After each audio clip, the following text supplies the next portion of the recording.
Monday on the Morning Blend, it's all about you. The hottest trends and newest ideas for home and your life. Join us Monday morning at 9. Let's go to Lake Jackson, Texas. That's where our very own meteorologist Jeff Ranieri is. Jeff, what's the latest where you're at?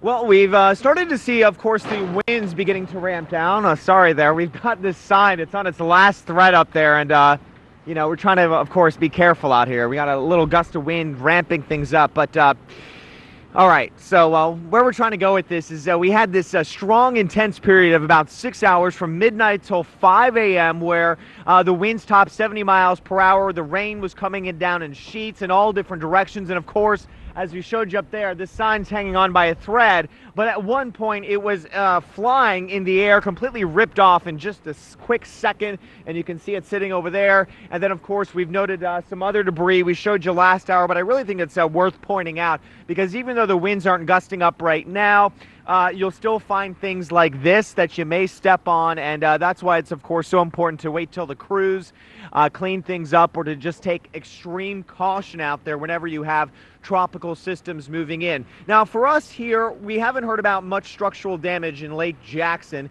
We've got... Good morning, Britta. We are here in Galveston, on Galveston Island, right here at that seawall, and I tell you what, this has been a tough early morning and a tough night for a lot of people in this area. Starting to calm a little bit, but it'll be a while before we can get out there and assess the full damage of what Ike has brought to us. A storm that strengthened upon landfall. And because of that, we start from scratch. We start from Houston, points north. And Kelly and Bill, you can tell me if they've actually extended the tropical storm watches and warnings inland now across the Oklahoma line. Is that true? Has that happened? You had those hurricane warnings in effect right there where you are, Jim, and yeah, tropical storm warnings all the way. Speaking of Galveston, we do have a shot right now of some of the damage in Galveston. Obviously, the flooding, a huge factor there, but we've also been dealing with fires. You can see right now a house fire. This is courtesy of KPRC out of Galveston, a house fire, of course, dealing with gas lines and water issues. So we're going to track this situation in Galveston. Still early to really assess the full extent of the damage, but it was really dealt a strong blow early this morning, making landfall. And we see folks there just dealing with that house fire. But the heavy rain right now, you can see it well to the north of Houston. The storm continues to move towards the north, so Dallas beginning to get into that action as well.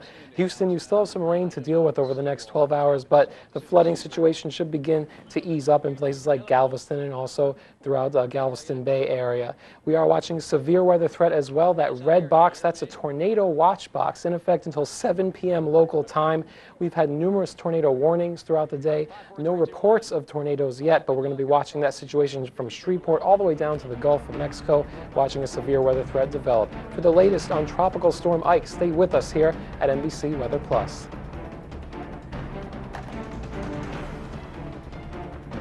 Are you fed up with trying to find...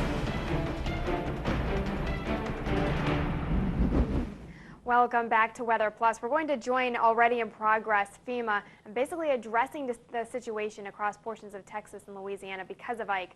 And I am just getting word right now that that briefing has ended. We are now going to turn to our Weather Plus partner KPRC, who has continuing coverage on Ike as well. Let's take a look. Galveston by air, by boat, by ground.